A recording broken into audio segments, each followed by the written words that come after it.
భారత్ని తక్కువ స్కోర్కే కట్టడి చేసి ఉంటే విజయం సాధించేవాళ్లమని జింబాబ్వే కెప్టెన్ సికిందర్ రాజా పేర్కొన్నాడు.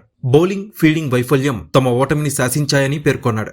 అయితే తమ జట్టులో కుర్రాళ్లు ఎక్కువగా ఉన్నారని, భారత్లో ఆడిన ఎక్స్పీరియన్స్ వారికి లేదని చెప్పాడు. చెన్నై వేదికగా జరిగిన మ్యాచ్లో టీమిండియా 72 పరుగుల తేడాతో జింబాబ్వేని ఓడించింది. ఈ ఓటమితో సెమీస్ రేసు నుంచి జింబాబ్వే నిష్క్రమించింది. ఈ మ్యాచ్ అనంతరం తమ పరాజయంపై స్పందించిన సికిందర్ రాజా 3 విభాగాల్లో తమ జట్టు మెరుగైన ప్రదర్శన చేయాల్సిన అవసరం ఉందని అభిప్రాయపడ్డాడు. అయితే ఈ మ్యాచ్లో ఓడిపోయినా తమ బ్యాటింగ్ ప్రదర్శన సంతృప్తినిచ్చిందని చెప్పాడు.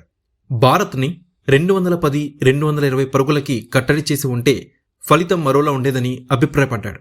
వెస్టిండీస్తో గత మ్యాచ్లో 250 పరుగులు చేసే క్రమంలో మా బ్యాటింగ్ లైనప్లో కాస్త తొందరపాటు కనిపించింది. కానీ ఈరోజు మొదటి 6 ఓవర్స్లో మేము చాలా సంయమనంతో ఆడి మాకు మేం ఒక అవకాశం ఇచ్చుకున్నాం. బౌలింగ్లో మా డిఫెన్సివ్ ప్లాన్స్ ని ఇంకాస్త మెరుగ్గా అమలు చేసి ఉండాల్సిందే. ఒక్కసారి పరుగుల వేగం పుంజుకుంటే ఆపడం కష్టం. టీమిండియాని 210, 220 పరుగులకు పరిమితం చేసి ఉంటే ఫలితం ఎలా ఉండేదో చెప్పలేం. బౌలింగ్, ఫీల్డింగ్లో మేం ఇంకాస్త మెరుగ్గా రాణించాల్సిందే. భారీ లక్ష్యాన్ని ఎలా చేస్ చేయాలో గత మ్యాచ్ మాకు నేర్పించింది. సాకులు చెప్పడం లేదు, కానీ మా జట్టులో చాలామంది యువకులు ఉన్నారు.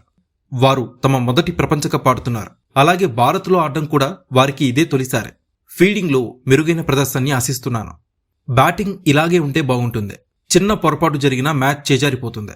మేం 3 విభాగాల్ని చక్కదిద్దుకుంటే జట్టు ఇంకా బాగుంటుందని సికిందర్ రాజా అభిప్రాయపడ్డాడు. Subscribe to One India and never miss an update.